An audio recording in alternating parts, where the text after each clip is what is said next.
안녕하십니까. 1457일 되는 미국 대사관 지킴이 시민들의 행동인입니다. 오늘은 4.3 사건, 반란폭동. 지금부터 76년 전은 제주도는 4.3 반란폭동이었습니다. 그게 역사적 사건이 세월이 흘러서 지금 한경으로 변화되고 있습니다. 빨치산 두목 김달삼 이덕구는 지금 영웅이 되어 있고, 그 경찰서 지세를 습격하던, 그리고 오히려 습격당해서 죽어갔던 경찰관 국군들은 완전히 역사의 죄인이 되어 있습니다. 있을 수 없는 일이 일어나고 있습니다. 제주도에서 희생된 많은 그 국민들의 유가족들, 그런 분들은 역사에 암울했던 시기에 역사의 피해자들이었습니다. 그분들의 원혼을 달래고 추모하는 것은 당연한 일이고 해야 됩니다. 그럼에도 불구하고 역사를 뒤집고 역사를 왜곡하고 하는 이런 행위는 절대로 용납해서는 안 된다. 이덕구 김달삼이가 제주도 4.3 기념관 그 가면은 빠듯하게 제일 멋있는 사진 걸어놓고 있습니다. 제주도 도민들도 반성을 해도 엄청난 크게 반성을 해야 됩니다. 오늘날 제주도의 저 영광은 이덕구 김달삼 같은 빨치산 때문에 저렇게 발전된 것이 아니고 바로 이승만 대통령의 위대한 결단으로 대한민국 자유 제주도가 됐기 때문에 오늘날 제주도는 저 발전이 있었는 것이지, 저게 김일성의 제주도가 되었더라면 제주도는 끝장났습니다. 아마 제주도 도민들 지금 저 한경하고 저항하는 사람들 많이 더 죽었을 겁니다. 제주도에 양심이 있는 도민들이 있다면 그때 죽어갔던 국군과 경찰에게도 미안하고 그 유가족에게도 미안합니다 해야 됩니다. 그런데 역사도 왜곡하고 1948년 50선거를 위해서 대한민국 정부가 수립되기도 전에 미 군정 딘 소장이 보냈던 박진경 중령을 암살해서 죽입니다. 그 당시 대한민국 국군의 제일 고위직 장교를 암살해서 죽입니다. 이게 1948년 제주도였습니다. 그리고 역사를 왜곡합니다. 박진경이가 제주도민을 학살하고 제주도를 초토화시켰다. 1948년 4월 5일에는 양민이 그렇게 죽어가지도 않았습니다. 그런 역사를 왜곡하고 그런 역사를 믿게끔 만들고, 그래서 역사 기념관을 만들고, 그래서 그걸 대정부 투쟁, 그래서 그리고 난 뒤에 자기들에게 유족들에게 들어올 돈 1인당 몇 억씩 받아 챙기는 이런 진짜 역사의 죄를 짓고 국가의 죄를 짓고 대한민국 국민의 죄를 짓고 하는 이 일을 지금 제주도에서 뻗어시 하고 있습니다. 원희룡이가 제주지사를 했습니다. 원희룡 때 일어난 일이고 박근혜 대통령 때 그걸 제주도 4.3 기념일로 또 정하고 했습니다. 자, 그러면 박근혜 대통령이 제주도 도민들이 고맙다 합니까? 절대로 안 합니다. 광주 5.18 묘기에 가서 절하고 참배하고 이래 한다고 또 광주 표고 옵니까? 절대로 안 옵니다. 왜 안 오는지 아십니까? 이념 전쟁에는 절대로 마음을 곁을 안 줍니다. 이념이 다른 자들, 그런 자들에게 곁을 안 줍니다. 오늘날 제주도의 4.3도 공산주의 빨치산 자익의 유령들이 그걸 둘러싸고 있습니다. 오늘 아침 제가 걸어보다 보니까 오늘이 4.3 추념식에 윤석열도 안 온다, 한동훈도 안 온다, 뭐 그런 글을 쓰면서 굿모닝 충청이라고 하는 그 기자가, 그 기자들이 보면은 다 똑같습니다. 뭐라 썼냐? 박근혜 씨가 기념일로 만들었지만은 참석도 안 했다. 박근혜 씨입니다. 박근혜. 근데 그 바로 이어서 문재인 대통령은 참석했다. 이렇게 써놨습니다. 이게 기자입니까? 박근혜 씨 썼으면 문재인 씨도 써야 될 거 아니에요. 근데 박근혜 대통령을 쉬고 문재인은 대통령입니다. 이런 놈들이 지금 대한민국 기자를 하고 있는 것입니다. 대한민국은 정치 이념 부분에서는 정상국가가 아닙니다. 용인에 출마했던 김준혁이라고 하는 자는 역사학자라고 하는 자가 팩트도 없이 막 나불나불 했는데 이게 저질스러워도 이렇게 저질스러울 수 없습니다. 이재명이보다 더 저질스럽습니다.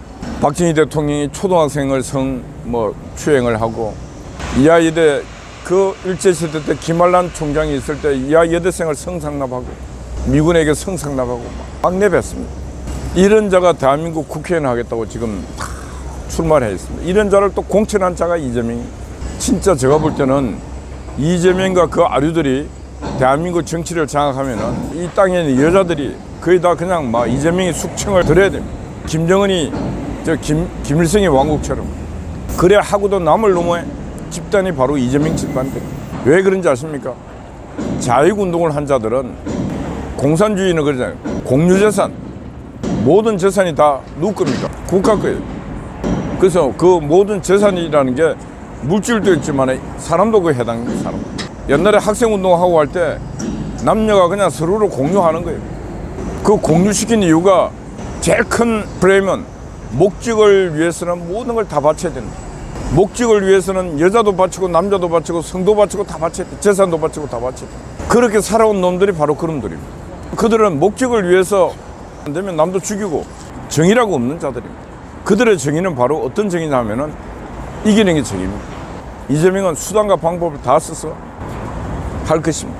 그런 전쟁에 임하는 국민의힘 한동훈과 그 세력들이 저는 너무 불쌍하고 처량하다. 이런 전쟁에 임할 때는 반드시 해야 될 게 이념 무장을 해야 됩니다. 이념 무장을. 이념 무장이 가치에 대한 무장입니다. 가치. 나는 자유민주주의를 반드시 내 목숨을 바쳐서라도 지킨다. 자유 대한민국을 지킨다. 자유시장 경제를 지킨다. 그러기 위해서 나는 뭐든 하겠다. 이렇게 가야 되는데 머릿속에 그런 이념 무장이 안 되기 때문에 늘 흔들립니다. 좌충우돌하고 중심이 그렇게 하면 중심이 없는 인간이 돼요. 중심이 없는 인간들이 되다 보니까 자기들의 총사령관 대통령을 탈당하라 그러고 외치고 있고 이런 한심한 총각을 보여주고 있는 거죠. 그래서 지금 현재까지 이제 내일 모레 투표를 해야 되는데 상당히 여러 가지가 예측 불가가 아니고 즉 해봤자 별로 안 좋은 상황이 발생할 것이다. 그래서 제가 어떤 생각이 드냐면은 또다시 우리 대한민국 국민들이 커다란 고난을 한 번 더 당하지 않겠는가. 고난을 당해봐야 또 쓴맛을 느끼고 그때서야 아 쓰다 이렇게 할 것 같아요. 우리 국민들이. 그래서 아픔과 고난에 더 찌들리다가 그러고 난 뒤에 뭔가 계기 속에 폭발하고 이런 일을 지금 반복을 하고 있습니다. 이런 쓴맛을 보고 뭘 하는 인간들이 제일 저급한 인간들입니다. 우리나라 정치가 가장 제가 볼 때 저급한 것 같아요.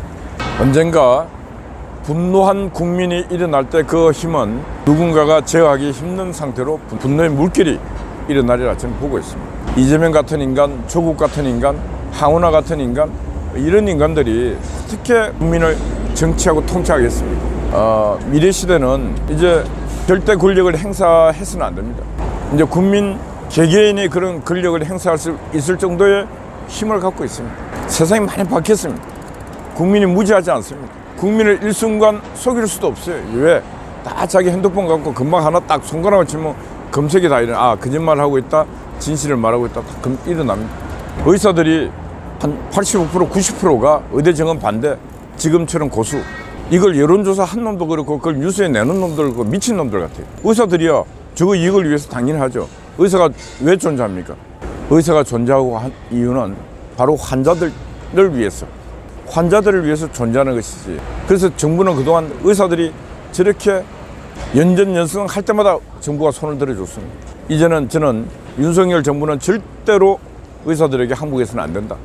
우리가 의사들 현장으로 돌아오라고 서명을 했는데 오늘 아침부로 14만 5천, 오늘 저녁 지나면은 16만 넘어갑니다. 제가 볼 때 20만 금방 넘고 100만 금방 갈 것 같습니다. 이게 국민의 뜻입니다. 의사들 숫자가 12만인데 지금 우리가 14만 5천 넘어가고 있어요. 100만 넘어갈 때 저희들이 집단 기자회견을 할 생각입니다. 이게 국민들의 뜻임을 알아야 됩니다.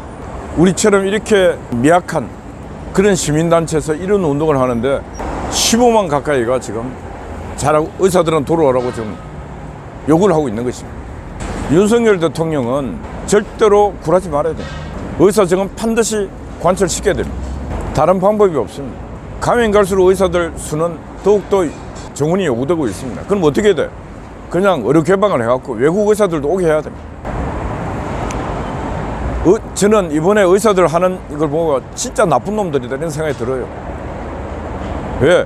의사 정원이 필요한데 이대로 하자. 이대로. 아니 의사 수를 좀 어떻게 늘려서 합리적으로 지금 2,000명을 주장했는데 우리는 1,000명을 주장한다.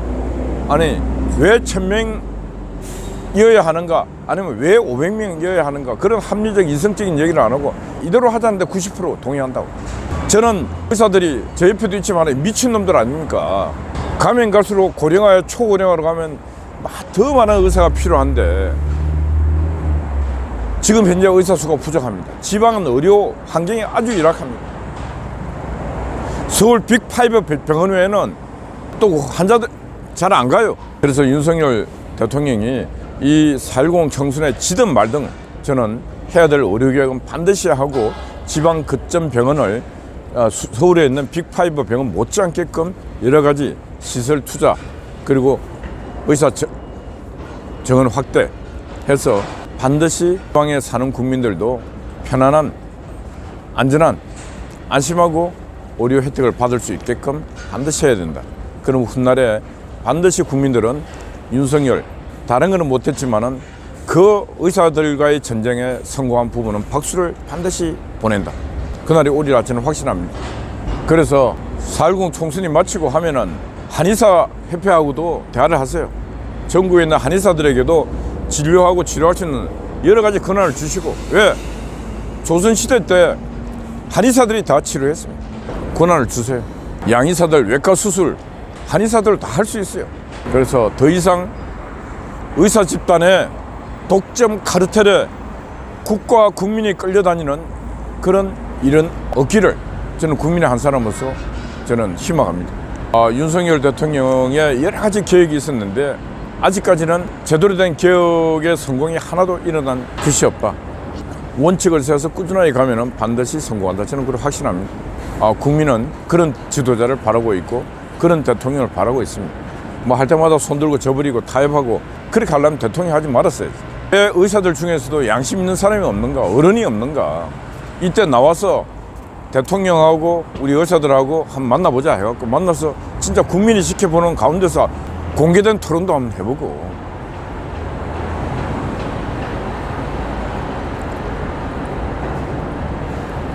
하여튼 정의가 실종된 시대에 돈만 갖고 모든 것이 돈으로 결정하는 그런 상황이 되고 의사들도 누군가가 야 이래가면은 수익 떨어진다. 그러니까 저항해야 된다. 저항하면 우리 수익을 찾을 돈을 지킬 수 있다 이런 생각인데 여러분들은 돈을 지키는 대신에 이런 의사에 대한 존경심 이런 것들은 다 여러분들이 팔아먹고 있습니다. 환자분들이 의사한테 갔을 때 그래도 어느 정도 존경심을 갖고 이렇게 가는데 의사들도 역시 밥벌이고 너희들도 밥충이들이야. 그리고 우리가 병원 가보세요. 의사들하고 만나는 시간이 분초입니다. 분초. 예, 약 처방해 드리겠습니다. 가세요. 심하게 건. 그리고 의사들도 보면은 그 조그마한 단칸방에 앉아갖고 완전히 전당포에 돈 세는 사람처럼 한 사람 만나면 돈 그런 인생을 여러분들이 살고 있습니다. 돈을 좀 작게 받더라도 여러분들이 시간을 좀 갖고 여유를 갖고 인생도 즐기고 삶에 뭔가 환자를 돌보면서도 히포크라테스의 그런 철학도 좀 이렇게 순간순간 느끼고 이래야 되지 않겠습니까? 여러분들이 돈의 노예가 되는 순간에 바로 여러분 인생도 그냥 종치는 거예요. 그리고 지금 이 의료개혁에 대해서 정부가 투쟁하는 모습을 보면서도 야 이런 양심 있는 의사들 철학 있는 의사들이 없는가. 그런 의사의 목소리는 하나도 안 들리고 있어요. 대단한 의사 조직입니다. 대단한 의사. 완전히 막 일치단결해 갖고 투쟁하는 모습을 보면은 시시한 정치 조직보다 더 강한 조직입니다. 국민이 진짜 국민이 어느 날 국민병원을 세워서 저 의사들과 저항을 하고 싶어요. 어제 밤내 또 한가희님이 또 초소를 지키고 우리 송화제가 또 변함없이 초소를 지키고 있습니다. 여러분들 파이팅입니다. 감사합니다.